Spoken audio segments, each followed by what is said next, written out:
The Steve Jones Show podcast is loading now. The Steve Jones Show podcast is presented by Purdy Insurance and McTack.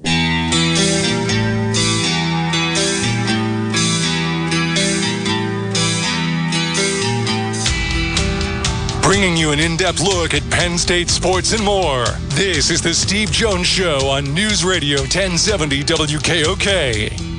The Steve Jones Show is presented by Purdy Insurance and McTack. Now, here's Steve Jones.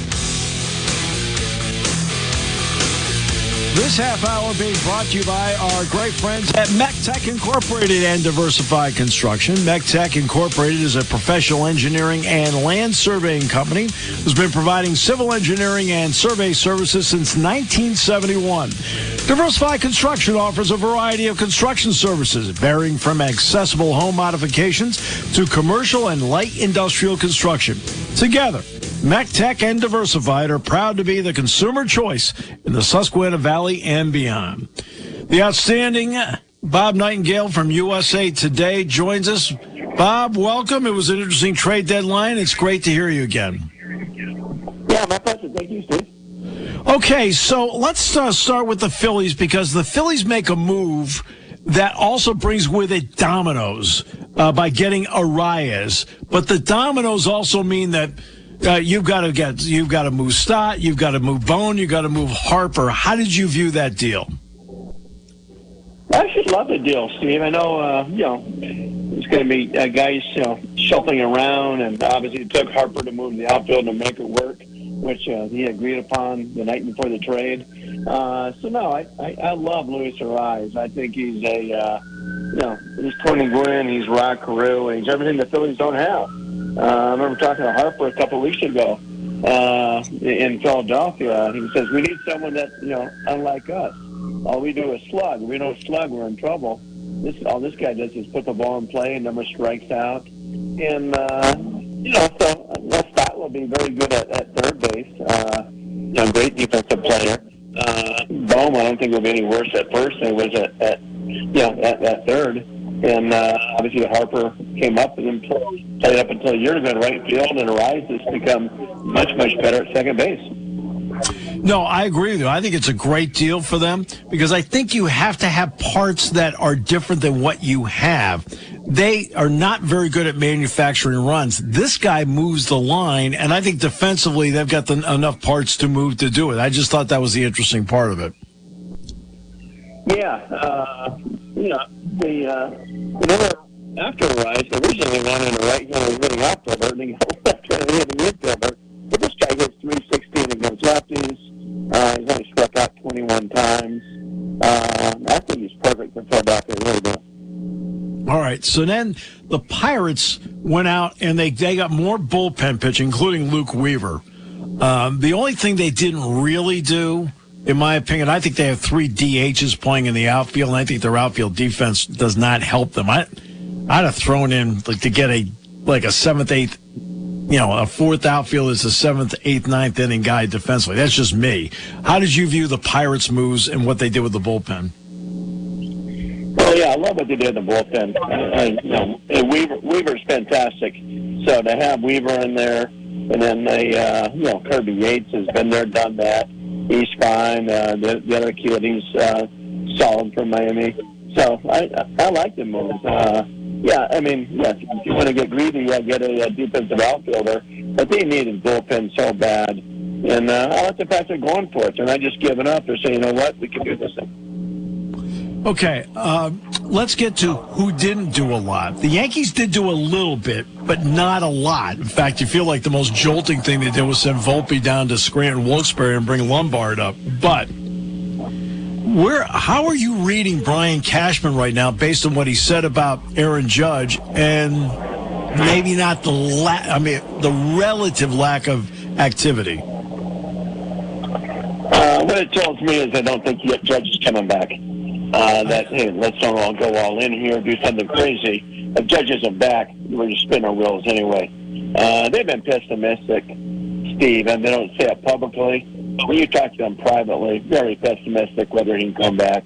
Hopeful, but there's no encouraging signs that he'll be there by the end of the season. And, this guy's missed a lot of time, too. It's like, say he does come back, I mean, he's missed already 3 months. It's not like he just come back in there and be the Aaron Judge of old. So I think that's why the moves they made were very, very passive. And, Elliot Ramos will, at least they got him for a few years, so it's not like just going all in for right now. I do have to laugh about the Dodgers stuff. I mean, it's not like they put the Tigers in a room and release one person at a time until they finally got the deal done. It's like it's a trade. It's not a free agent signing. So when you look at, they didn't really give up their top prospect, I don't think, but they still got this guy. How did you look at that deal?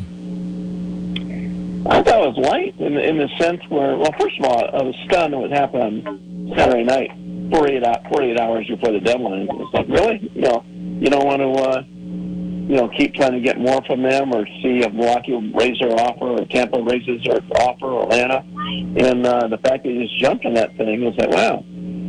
You look at that trade, Steve, I mean, they didn't give up any of their top 5 prospects. They trade away 3 guys. 2 of them were 11th round draft picks they got in trade from the Cubs and San Diego Padres. The other guy's a 3rd round pick from theirs from 2023, and that was it. And so it wasn't like they bought Scooble. All they did is give away some prospects.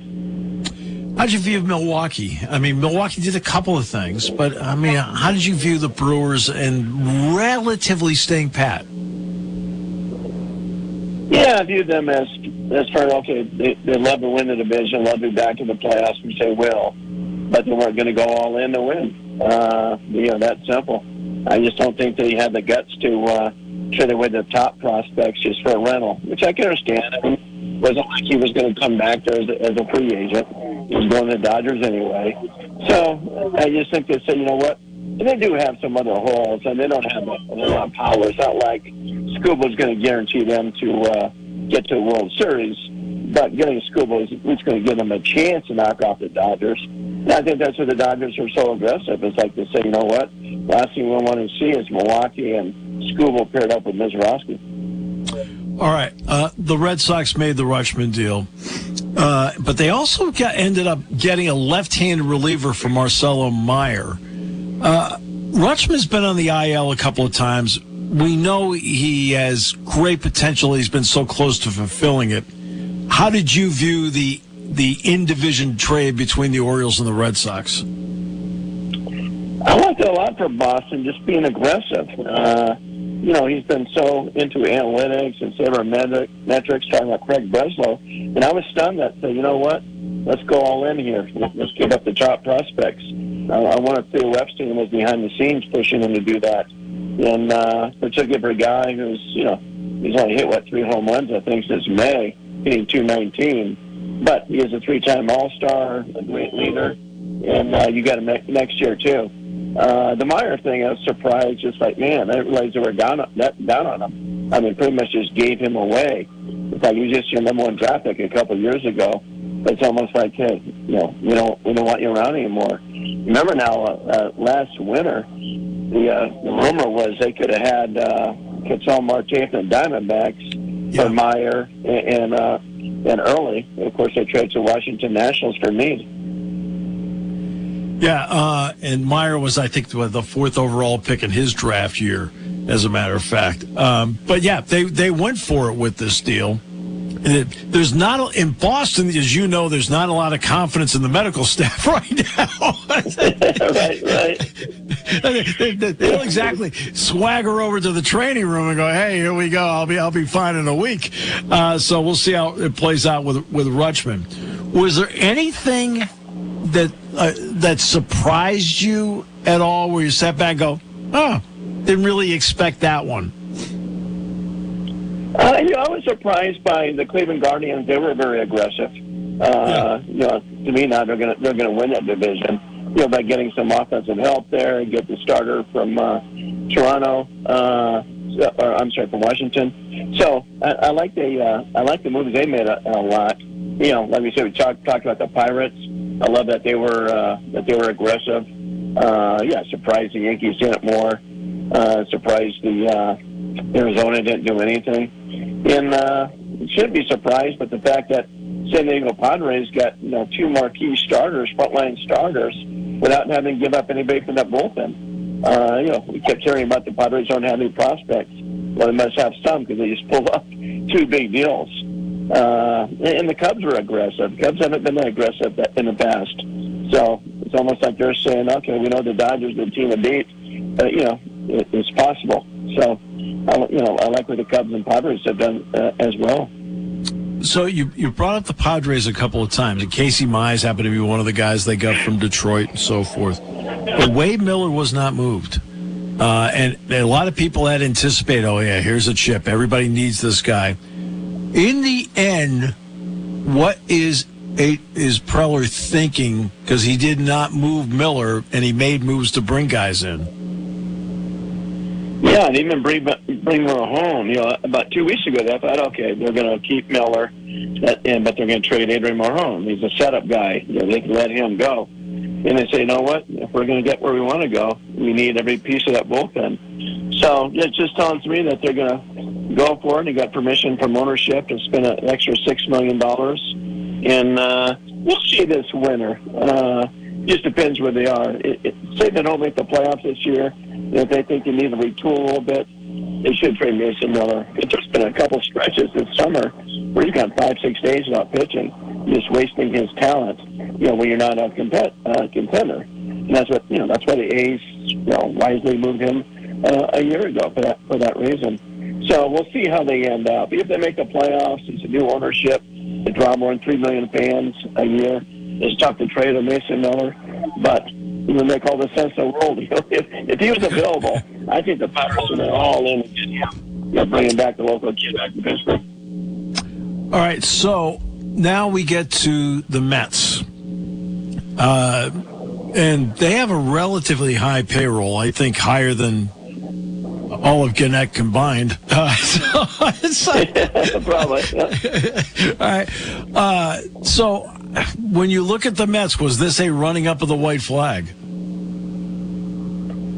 Oh, absolutely for this year. We'll see what they do next year, too. But, you got to think they're not going to be competitive next year either. But they didn't troll, it also shows you just how little talent they had. It's not like they got a big return by anybody, except for, a Weaver. It shows you what a stupid trade it was to get Luis Robert. He spent $20 million, took his $20 million salary when the White Sox, almost non-tendered him. And now you can't even get him away for pennies on a dollar. You got a $20 million option next year. I can't believe they're going to pick that up. These guys have been stealing money, never healthy. So we'll see what happens. I do think we'll get a lot better read this winter. I do think they're going to try to trade Lindor. They kind of just reshape that, revamp that whole team. Which, it's amazing because he spent so much money. How is this any? Like, you can spend money. The Dodgers spend money. Do I sound like a genius or what? The Dodgers spend money, okay? But the Mets spend money as well. You still have to have baseball sense. And it seems like sometimes the Mets have made moves that didn't match the money to the baseball sense. Am I right or wrong about that? No, you're right. I think that's why they went all guns out at the beginning, spent as much as they could. When they bring in Stearns, they thought they'd be more prudent. And he has, but things haven't worked out. I was also told over the last 5 years, they've not only spent the most money in Major League Baseball, they've also lost the most money. I think they've lost about $1 billion in the last 5 years. No, Steve Cohen can afford it. He's going to have his big casino on the property, so it's been worth losses. But it shows you that money doesn't buy you anything because no one spent more money than these guys. So it'll be interesting winter and year. A lot of eyes will be on David Stearns to see if he can turn this thing around, because this year was just an absolute nightmare.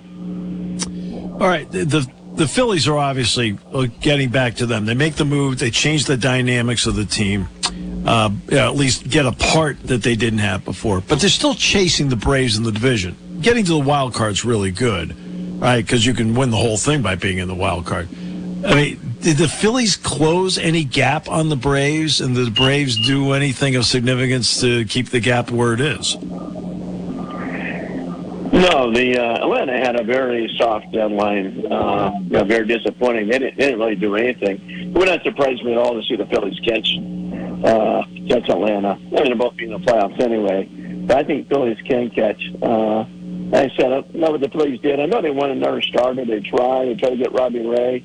Just didn't work out. But Atlanta did so little. It's like, okay, they have no chance, at least on paper, to knock out the Dodgers. I think if anybody can knock out the Dodgers, it'd be the Phillies, just because of three big boys in rotation, with Wheeler and Sanchez and Luzardo. And obviously you got a lot of stars in the lineup, guys with postseason experience.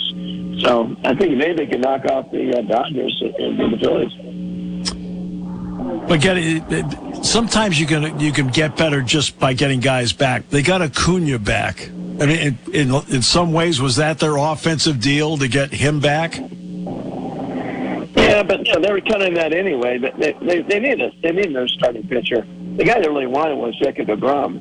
And they asked Texas to waive his no trade clause, and he declined to do so. They were in the Schuylkill sweepstakes, just obviously for enough money.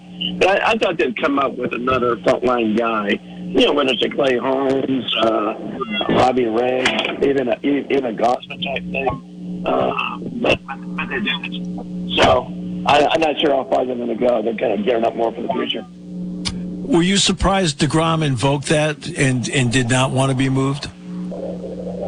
Not really. I think just comfortable there. And let's be honest, it's a great pitcher's ballpark. And he's taking Hall of Fame. So, Atlanta's a very fair ballpark. It's not a pitcher's ballpark like that is. And I think he's got his ice in the Hall of Fame. And, they're still competitive. I mean, they're nationally, the American West is so bad, and they're still hanging around. I mean, it's amazing that Houston was dead and buried a few weeks ago. Everybody's talking about them trading away players, including Alvarez. Now they're leading that division by 2.5 games. So, I just think he's very comfortable there. A little bit like, everybody talks about Mike Trout coming back to Philly or going out east. Mike's comfortable there. He would never waive his no trade clause. He loves it there. So Ohtani loved it there too. But they matched the offer. Ohtani wasn't going anywhere either. So I think the same thing with DeGrom. It's like, let me just finish my career here. Always a pleasure, Bob. I really appreciate it. As always, a lot of valuable time you gave us today. All right, my pleasure. Take care, Steve. Bob Nightengale, USA Today. I've talked about this before in different sports. Remember, I've used the example of the Celtics having the same guy, 5 guys. And they dealt Malcolm Brogdon, who was the same as Brown, the same as Tatum, the same as White. And they dealt him to Portland. They ended up in the deal getting Drew Holiday, who's a different kind of player. Then there was the Marcus Smart deal that then yielded them Kristaps Porzingis, completely different than anybody else the Celtics had. And they won the championship with that group. Arias is different than anybody else the Phillies have. He's a 3-time batting champion. He's a hit machine who keeps the line moving. He keeps innings alive. He either starts innings or he keeps innings alive. The Phillies have not really had that guy. They've had the power guys. The power guys, when the power is there, the Phillies win. When there's a power outage, the Phillies do not have enough to move the line and manufacture runs. It's been shown over and over and over again for years. So Dave Dombrowski went out and was able to acquire a different kind of guy, a different kind of player. Now, that means he has to go to second. Stott has to go to third. Bohm goes over to the first. I think, first of all, they got better defensively. Stott's a better defensive player than Bohm. And it puts Harper back in right field, where Harper, of course, came up during the course of his career. Okay. And that is, and that's what they were able to do, is to get that kind of guy, a different kind of player in the lineup that makes a difference. He'll keep the line moving. He'll start rallies. Right? And that's what the Phillies didn't have. Trey Turner should be that kind of guy, but he isn't. Right? That's 11 years where you're sitting back and go, how many more years do you have to go on that deal? But that gives them a guy that is just a little bit different, a kind of different piece. Now, they didn't get one more starter. Aaron Nola has not pitched well enough to this point in this season. And look, I don't think you just magically turn it around and say, voila, he's going to be great. Can't do that. Half hour brought to you by our good friends at Mech Tech Incorporated and Diversified Construction. Mech Tech Incorporated, a professional engineering and land surveying company who's been providing civil engineering and survey services since 1971. Diversified Construction offers a variety of construction services varying from accessible home modifications to commercial and light industrial construction. Together, MechTech and Diversified are proud to be the consumer choice in the Susquehanna Valley and beyond. Here on News Radio 1070 WKOK.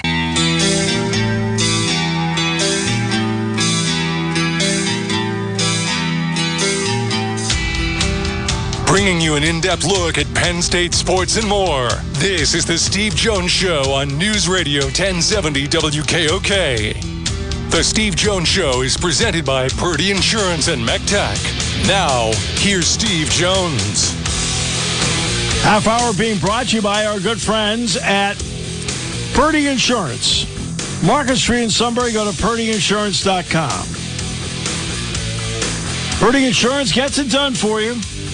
They certainly do, whether auto, home, life, the basics, boat, motorcycle, RV, and they make sure you're fully insured. They do everything they can to save you money. Look, they have insurance needs. They always want to save money. All they do is translate it to you. They take the same values they have and they apply it to you. Customer service means everything to them. At the great people at Purdy Insurance, Market Street in Sunbury, go to purdyinsurance.com. All right, Tony Knopp in a few moments. We'll get a hold of him out in Los Angeles. And the one quick note, the Protect College Sports Act, we'll see what happens with it. You have to have 60 votes in the Senate to get the thing through. But the SEC and the Big Ten are now on board. One little provision I find interesting in it, and you heard Dan Patrick's commentary praising Notre Dame and USC for having the back on the schedule, is the Protect College Sports Act caps 19 as the size of a conference. If you're the Big Ten, you're not going after Florida State. You're leaving the 19th spot open for Notre Dame. That's your chip. Tony Knopp is always our chip to success. My good friend. I hope you are well. It's great to have you back. I'm great. How are you, bro? Doing great. How about my guys? You're talking about SC and Notre Dame. I know. So it's going to start again in 2030. Yep. Just out there in beautiful Southern California. Just to get that back. It's going to be at the beginning of the schedule, but just to have it back on, what does it mean? Yep, opening game. It's Kendrick versus Drake. I don't know if it makes it that way. It threw a disc at USC for not wanting Notre Dame. And so it's become a culture war now, too. It's a math issue when it comes to CFP. The reality is I was talking yesterday to a number of major players in the SEC, big-time boosters of major players, and everybody sees us headed the same direction, which is, super conference, big SEC kind of controlling everything, me being the end-all, be-all, and then the NCAA, Olympic sports, and the major event for them. And all of this maneuvering that you're seeing with House versus NCAA, with roster cap size, which is enormous, limitation transfers that are coming, the limitation on number of people that are in a conference currently because they want to keep that door open to be able to create super conferences with large playoffs, kind of like the NCAA tournament. It's all predicated upon the same end game. That's what really filtered down to Notre Dame and SC. So in talking to Jen at USC and in talking to the people in the Big Ten, this really was a question of we don't want to play them or they don't want to play us. It was more of a question of, look, we're in the Big Ten. See with with metrics and statistics, how it's impacting our team, our team's rest, our team's injuries, and our team's to play right after Thanksgiving versus Notre Dame, who generally has a couple of the service academies and Stanford around that time. Right. And we can all thank Alabama for this. That's where it started. The idea of I'm going to insert a game at Rose State before I go play at LSU.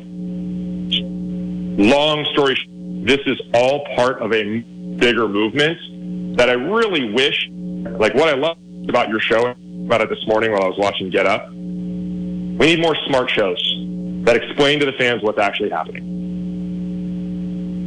Oh, dude, believe me, Tony. I mean, you can't just keep doing who has the better legacy, LeBron or Tom Brady. You can't do that stuff. And that's all they do. You can't. You got. When the show is over, did the audience learn more about something? I mean, that's what to me what it's all about. And to me, Notre Dame and USC playing at the front, to me, is another in a direction that a Big Ten school, in conjunction with the conference, thinks there's going to be a 24-team playoff, and, which opens up more doors, and you can take more chances with your schedule. Yes, and that's the whole idea.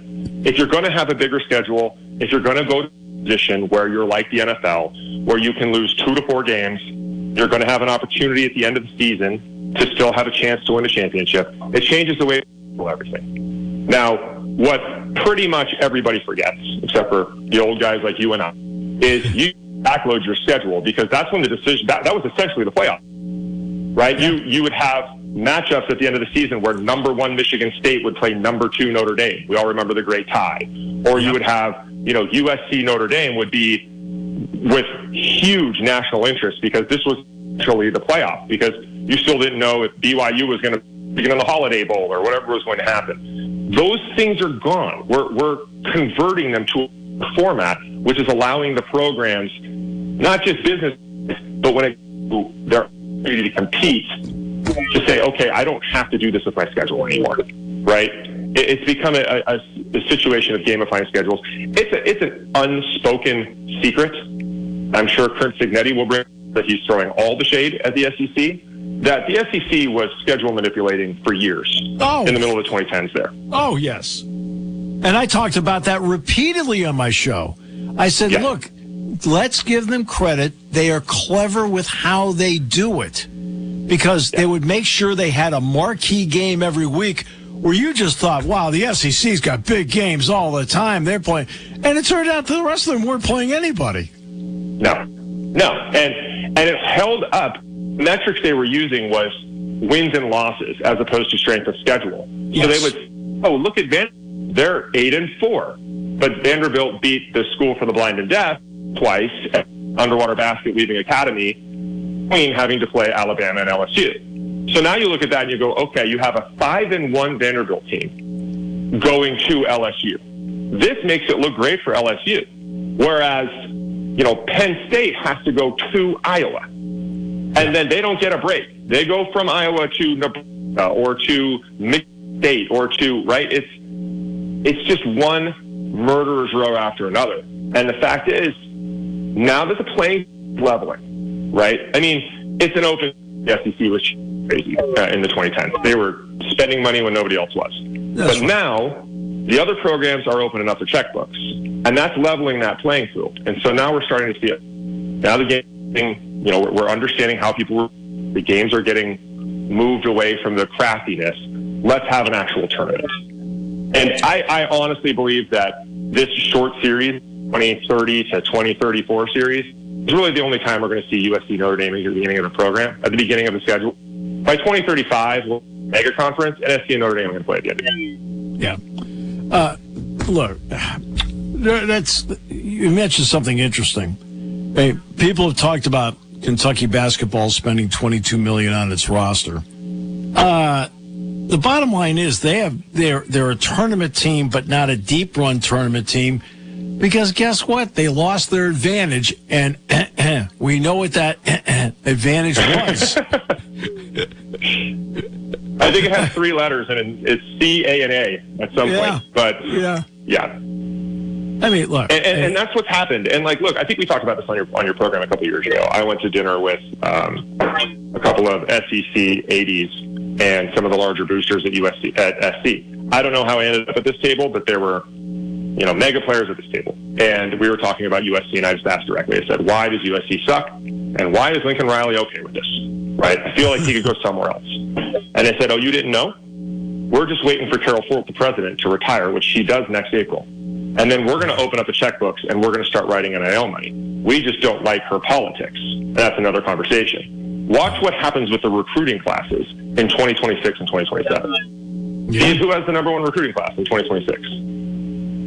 USC. Exactly. USC. Who is top 3 in 2027 right now? USC. USC. Yeah. Oops. I think we kind of lost Tony there for a second. So what we'll do is we'll call him back so we can get him back on the line. There he is. We got him back?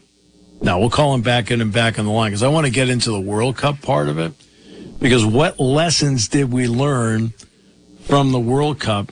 And what did the World Cup learn from the American culture? Right? I think that's I think it's a twofold here. I think the World Cup and FIFA learned something about the American culture that helps the World Cup, while the United States learned some things from the World Cup that helps American sports. And Tony is back. And Tony, that was, I want to ask you the World Cup questions now.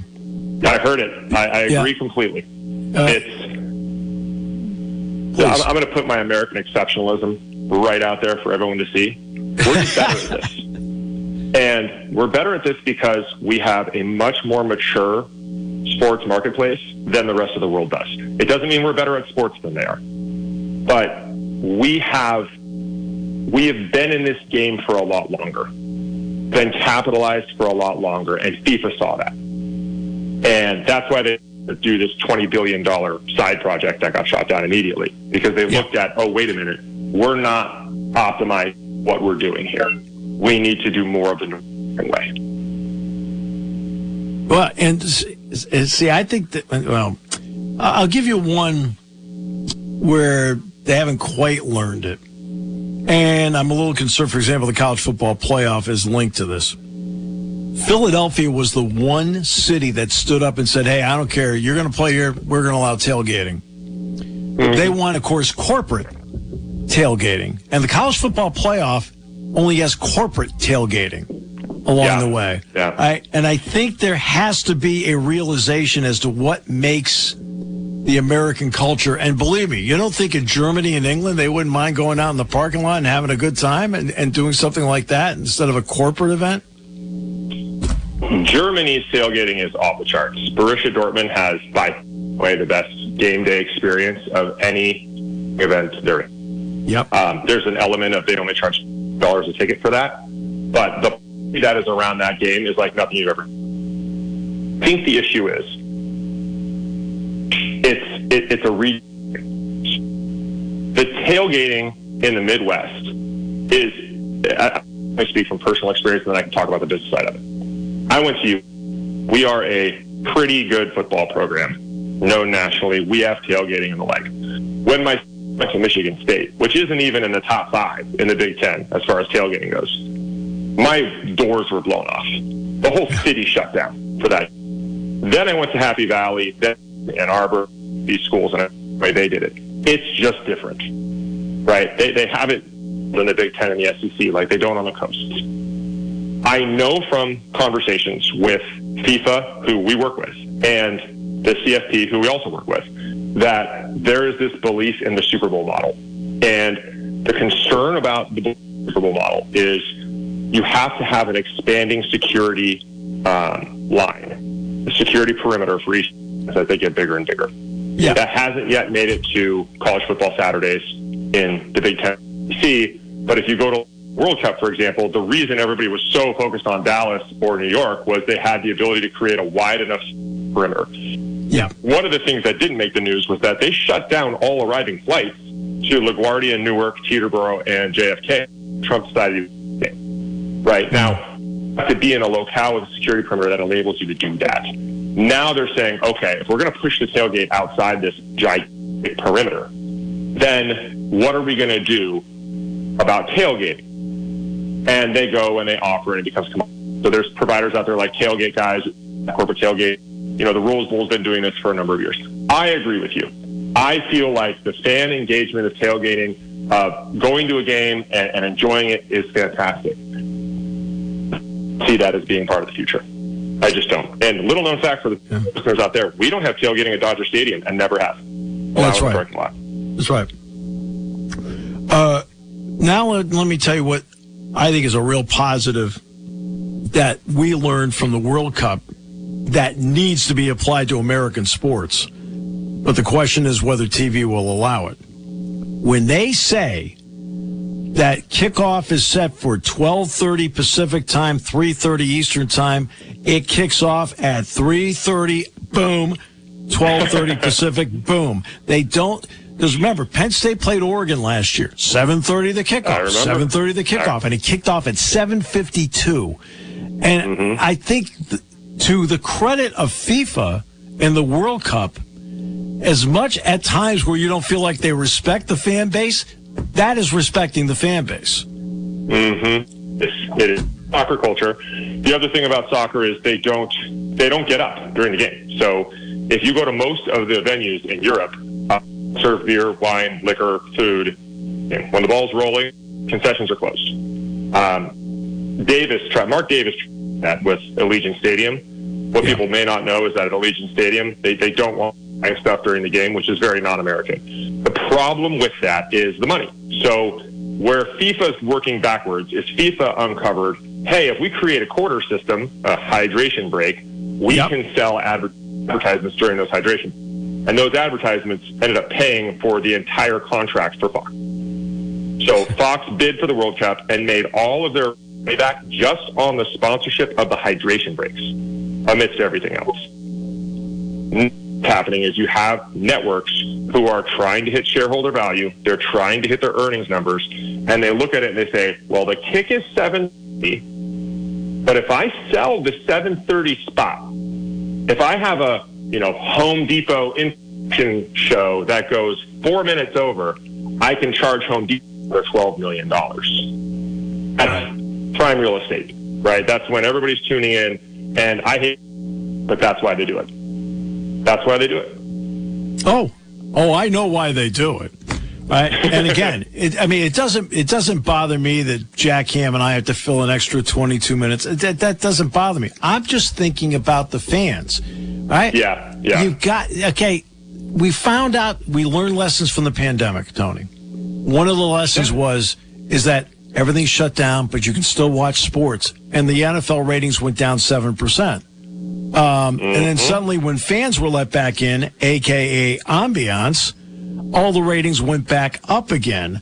And I think we've got to do it's just me, we've got to do a better job of realizing the person is in the ballpark, the stadium, the arena, wherever it may be, is critical to everything, including the TV experience.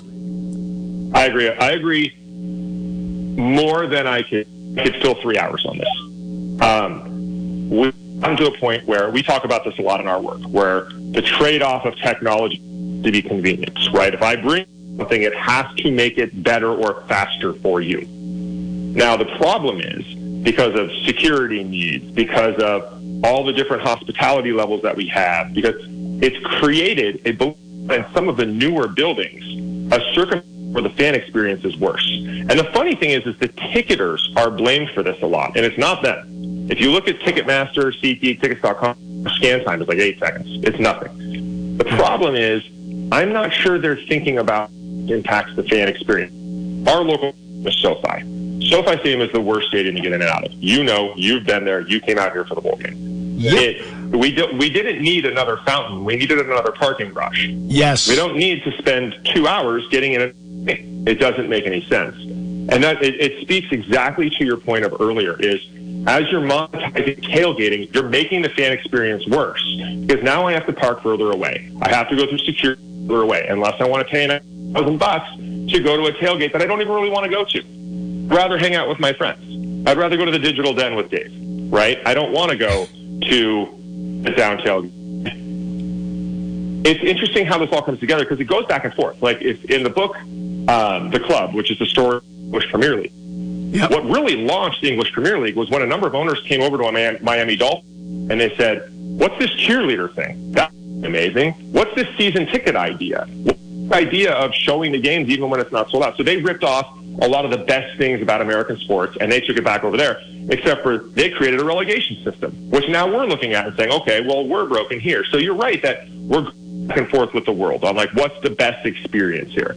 I do think that really stood out was our amenities better.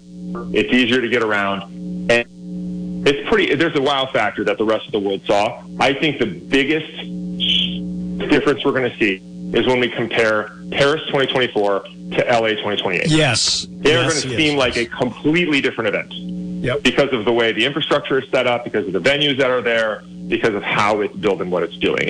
And the reality coming out of it, the rumors left and right are Saudi Arabia is going to get the World Cup 2030 or 2034 or whatever, and then the United States, and then they're going to flip them and they're going to come back to the United States. There's just too much money to not be in North America.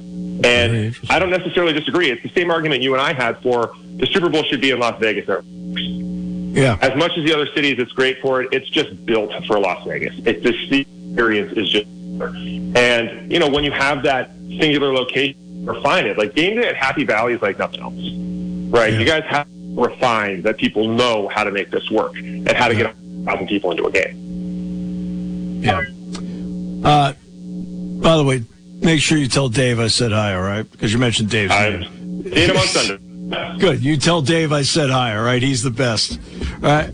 Hey, appreciate you every second, my great friend. We will talk again soon. Please, absolutely. I'm sorry if the connection was my problem. I'll make sure I have a better one now.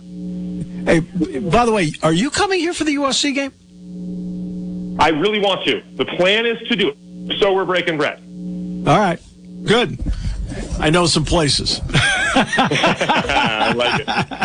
All right. Thank you, Tony. All right, brother. Talk soon. Half hour brought to you by Purdy Insurance. Market Street in Sunbury. Go to purdyinsurance.com on News Radio 1070 WKOK.